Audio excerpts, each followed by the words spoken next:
Bonjour à tous, bienvenue dans cette session de débat questions d'actualité dans le cadre du cours de chimiothérapie de Gustave Roussy. Cette session s'intègre dans le cadre d'un module dédié aux immunothérapies. J'ai le plaisir d'être aujourd'hui avec le professeur Antoine Italiano pour quelques points d'actualité en rapport avec cette thématique. Dans le cadre de la session cette année dédiée aux immunothérapies, nous avons beaucoup discuté de modalités d'identification de biomarqueurs pour essayer d'identifier des éléments qui permettraient de prédire la réponse, l'efficacité des traitements. Que pensez-vous aujourd'hui de cette démarche, des connaissances actuelles et de ce que l'on peut espérer être amené au développement clinique dans le cadre de la prise en charge des patients? Donc c'est une thématique en effet importante puisqu'on a environ actuellement 40% des patients atteints de cancer chez qui il y a une indication d'immunothérapie. Et on sait que parmi ces 40%, globalement, il n'y a qu'un gros tiers qui va réellement bénéficier du traitement.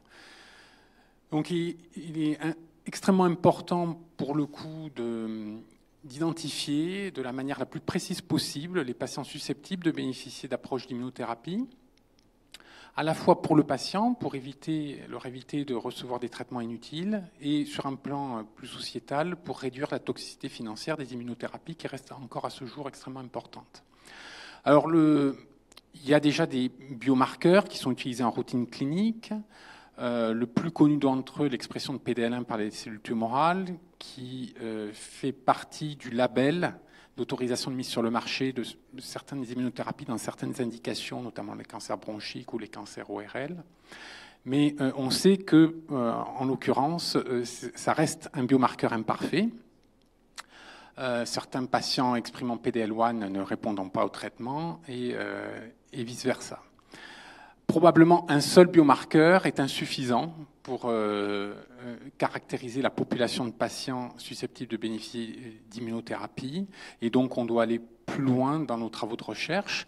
Plus récemment, des marqueurs liés aux cellules tumorales, là encore, mais des marqueurs génétiques, là, comme la charge mutationnelle, ont été également identifiés comme associés à une meilleure réponse à l'immunothérapie. La combinaison des deux, d'ailleurs, charge mutationnelle élevée, expression de PD-L1, permettrait, là encore, d'affiner la prédiction. Mais là encore, ça reste insuffisant. Et ce qui est assez intéressant, c'est que depuis 3-4 ans, des travaux plus récents ont montré l'importance de certaines cellules du micro-environnement tumoral, autres que les cellules T, qui joueraient donc un rôle déterminant dans la réponse, et en particulier donc les cellules B.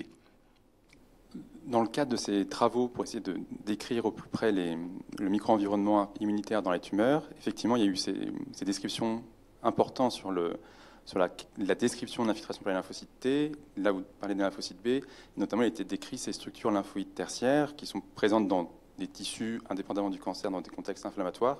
Effectivement, est-ce que vous pourriez nous expliquer un petit peu comment ça se caractérise, comment ça peut être identifié et quel est l'impact en rapport avec l'immunothérapie chez les patients? Alors, en effet, ce qui, entre guillemets, excite beaucoup tous les chercheurs, les médecins qui sont impliqués dans l'immunothérapie du cancer aujourd'hui en 2023, c'est le rôle a priori crucial, non pas uniquement des lymphocytes T, mais de la coopération lymphocyte T et lymphocyte B pour induire une réponse immunitaire antitumorale robuste et associée donc à une efficacité clinique marquée des immunothérapies dont on dispose actuellement, en particulier des immune checkpoints. Alors les structures lymphoïdes tertiaires, en effet, sont des éléments majeurs concernant ces aspects. En fait, il s'agit de structures qui reproduisent la structure des ganglions, avec des agrégats donc, de lymphocytes B, de lymphocytes T, de cellules présentatrices d'antigènes, qu'on retrouve au niveau du lit tumoral. Alors, ces structures lymphoïdes tertiaires n'ont pas été identifiées récemment. En fait, il y a déjà une littérature abondante depuis plusieurs années dans le domaine de l'oncologie. Et ce qui avait déjà été montré, c'est l'impact pronostique majeur de la présence de ces structures lymphoïdes tertiaires dans les tumeurs. Et on peut voir par exemple sur cette diapositive qui reprend les données de la littérature sur la valeur pronostique intrinsèque de la présence de structures lymphoïdes tertiaires dans les tumeurs, On voit très bien donc sur cette diapositive que la présence de ces structures lymphoïdes tertiaires, ou TLS, est associée chez des patients opérés pour un cancer à une bien meilleure survie sans rechute, à une bien meilleure survie globale. Et ça témoigne du fait que les structures lymphoïdes tertiaires, lorsqu'elles sont présentes au niveau du lit tumoral, traduisent l'existence d'une réponse immune antitumorale robuste, liée à réponse antitumorale qui est à la fois systémique, mais aussi probablement locale, avec une production locale d'immunoglobulines probablement dirigée contre des néo-antigènes tumoraux spécifiques. Et donc ces structures lymphoïdes tertiaires pourraient être décrites dans des types de tumeurs différentes. La première chose, c'est est-ce qu'on a la connaissance de savoir si l'identification de ces structures lymphoïdes tertiaires pourrait être utilisée comme élément prédictif des biomarqueurs pour l'efficacité ou non des immunothérapies? Alors c'est une excellente question, et que se sont posées des chercheurs il y a 4 ou 5 ans maintenant, compte tenu de la valeur pronostic majeure des structures lymphoïdes tertiaires dans les cancers, de leur rôle a priori crucial pour induire une réponse immune robuste. C'est rapidement posé la question de la valeur prédictive, et non plus pronostique cette fois, de la présence de ces structures lymphoïdes tertiaires en termes de réponse à l'immunothérapie. Et en fait, le Big Bang concernant donc la réponse à cette question est arrivé début 2020, quasiment 3 ans jour pour jour, avec un numéro de Nature qui contenait 3 papiers, qui étaient sortis donc en janvier 2020, 3 papiers basés sur des données d'expression génique dans 3 indications différentes: les mélanomes, les cancers du rein, les sarcomes. Et dans ces 3 papiers, donc les 3 équipes différentes, en analysant le profil d'expression génique de larges cohortes de tumeurs dans ces 3 indications, ont montré que la présence d'une signature B, donc qui témoigne donc d'une abondance importante de lymphocytes B au sein de la tumeur, était associée à une meilleure réponse aux immunothérapies de type immune checkpoint, anti-PD-1 et anti-CTLA4. Et donc la publication de ces 3 papiers a fait vraiment l'effet d'une bombe à l'époque, il y a 3 ans, parce que c'était la première fois, la première démonstration que probablement ce qui était déterminant dans la réponse aux immune checkpoints, c'était non seulement l'abondance des cellules T, et ça avait déjà été montré auparavant, mais surtout une coopération BT pour vraiment donc identifier donc les patients susceptibles de bénéficier au mieux des approches d'immunothérapie dont on dispose actuellement. Alors, ces papiers sont des papiers princeps, on va dire, mais restés à démontrer l'applicabilité en routine, parce qu'il s'agissait là de travaux transcriptomiques qui évaluaient donc le profil d'expression de tumeurs et à partir de là, qui estimaient l'abondance de cellules B dans les tumeurs. Ces approches ne sont pas applicables dans une démarche de routine de prise en charge des patients, en particulier si on doit caractériser des tumeurs dans le cadre d'un compte-rendu à NAPAT standard. Et c'est sur cette base-là qu'on s'est proposé de mener une étude à la fois sur Gustave Roussy et sur l'Institut Bergonié, qui avait pour objectif cette fois d'analyser sur le plan histologique la valeur prédictive de la présence de structures lymphoïdes tertiaires dans les tumeurs et chez des patients qui étaient traités par immunothérapie.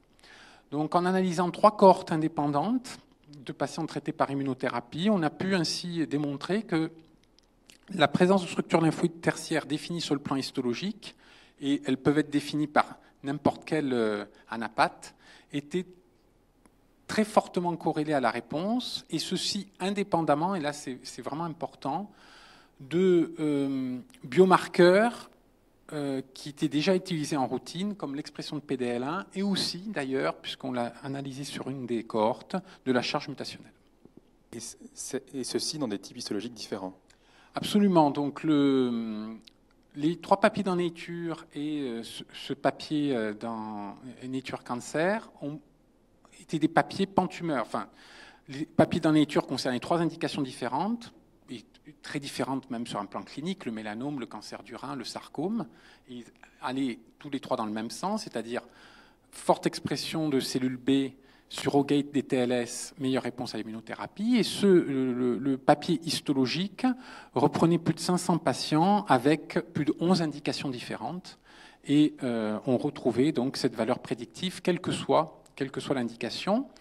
Et ce qui est assez frappant, c'est qu'on le voit sur cette diapositive, il y a la couverture donc, du numéro de Nature Cancer. Et cette couverture reprend une image de structure lymphoïde tertiaire chez un patient atteint de cancer du pancréas, qui est considéré comme classiquement une tumeur résistante aux immune checkpoints, puisque le taux de réponse aux immune checkpoints chez patients atteints de cancer du pancréas est voisin de 0. Hein. Et ce patient-là, en l'occurrence qui fait partie de l'étude, avait des structures lymphoïdes tertiaires dans sa tumeur et était répondeur à un traitement par immunothérapie. On peut imaginer le développement d'essais et de stratégies thérapeutiques qui nécessiterait des essais pour évaluer l'efficacité de la stratégie, mais pour lequel on proposerait aux patients des immunothérapies sur l'identification de structures lymphoïdes tertiaires dans leur micro-environnement tumoral. Oui, absolument. Et ça, c'est quelque chose il y a maintenant beaucoup de travaux, d'essais cliniques et de développement clinique, y compris au niveau de l'industrie pharmaceutique, sur cet aspect. Sur la base de ces travaux, notamment, parce que ces travaux sont des travaux rétrospectifs, mais restent quand même à confirmer dans le cadre d'un contexte de recherche clinique prospective, réellement la valeur prédictive de ces TLS. Et donc, il y a un premier travail qu'on a réalisé dans une indication, là encore, qui est considérée comme classiquement résistante aux immunothérapies, qui est représentée donc par les sarcomes des tissus mous. Sarcome des tissus mous, c'est une tumeur rare, 1% des cancers chez l'adulte, 15% chez l'enfant. Et les taux de réponse aux immune checkpoints dans les sarcomes, dans les essais qui ont été menés où il n'y avait pas de sélection par biomarqueur, étaient inférieurs à 10%.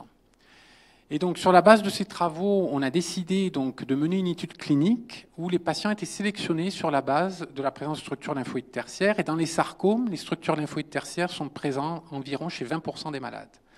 Donc, on a mené une étude clinique dans ce contexte où les patients étaient sélectionnés et ne pouvaient être inclus que s'il y avait des structures lymphoïdes tertiaires. Et ce qu'on a observé, c'est les résultats suivants. Donc ici, on a un waterfall plot qui résume les résultats cliniques du premier essai clinique qui avait été mené évaluant l'immunothérapie chez les patients atteints de sarcome sans sélection. Et vous voyez qu'il n'y avait que le taux de réponse n'était que de 5%. Il n'y avait qu'un patient sur plus de 40 qui avait répondu à l'immunothérapie. Lorsqu'on sélectionne les patients avec sur la base de structures lymphoïdes tertiaires, on a les résultats suivants qui ont été publiés l'année dernière. Un taux de réponse de 30%. Donc on multiplie par 15 le taux de réponse dans une indication qui était considérée comme résistante. Et il y a actuellement donc beaucoup d'essais cliniques qui sont en cours et qui utilisent donc le biomarqueur TLS pour sélectionner donc les malades.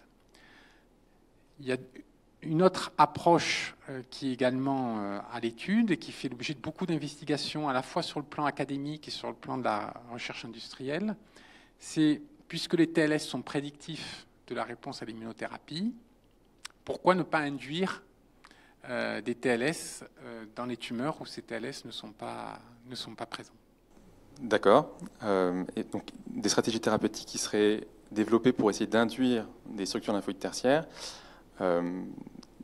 Et ce qui me semble difficile, c'est que ces structures semblent être le témoin d'une réponse immune adaptative dirigée contre des épitopes tumoraux, des antigènes tumoraux.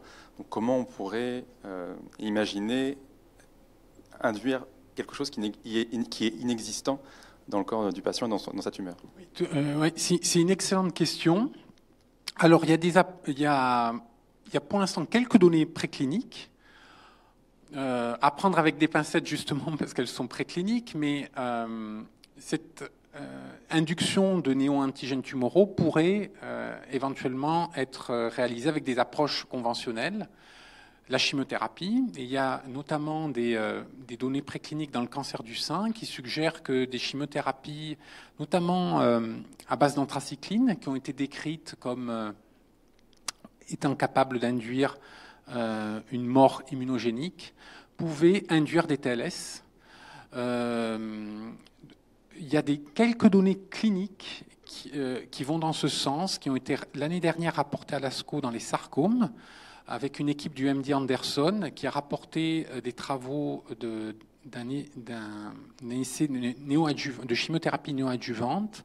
Et cette équipe a comparé des prélèvements tumoraux pré-traitement et des pièces opératoires post-traitement chez des patients qui avaient reçu donc une chimiothérapie néoadjuvante à base d'anthracycline. Et dans une proportion significative de cas, la cohorte était limitée.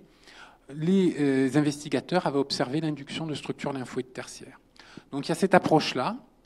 Il y a des approches plus ciblées qui sont actuellement développées en cours d'investigation, notamment donc, par plusieurs industriels, avec des cibles qui sont exprimées donc, au niveau de certaines cellules immunes. Et je pense en particulier à une cible qui s'appelle LTBR et qui pourrait donc, là encore, si on utilisait des agonistes, potentiellement être à l'origine d'induction de structures lymphoïdes tertiaires. En tout cas, c'est une voie de recherche extrêmement active et intense actuellement et qui pourrait être prometteuse dans les années qui viennent. Merci beaucoup. Vraiment une session très intéressante, une discussion très intéressante sur effectivement le développement de biomarqueurs, en particulier ces structures lymphoïdes tertiaires, donc bien connues et décrites depuis longtemps dans le contexte du micro-environnement tumoral, témoins probablement d'une réponse immunitaire qui effectivement pourrait être libérée entre guillemets avec l'utilisation de ces anticorps monoclonaux anti-PD1 actuellement classiques, et des stratégies peut-être de thérapeutiques, d'essais un peu agnostiques dans des indications qui pour le moment sont réputées pour être insensibles aux immunothérapies, et également donc de manière très intéressante ces stratégies thérapeutiques innovantes pour essayer d'induire ces réponses immunes dans des contextes tumoraux pour le moment insensibles dans lesquels ces structures ne se seraient pas développées. Donc, merci beaucoup. Cette session s'intègre dans le cadre du 38e cours de chimiothérapie de Gustave Roussy. Je vous invite à retrouver l'ensemble du programme et des différents débats points d'actualité sur le site de l'École des sciences du cancer. Et je vous invite à aller le consulter pour mettre à jour l'ensemble de vos connaissances dans le cadre de la prise en charge médicale et globale des pathologies tumorales.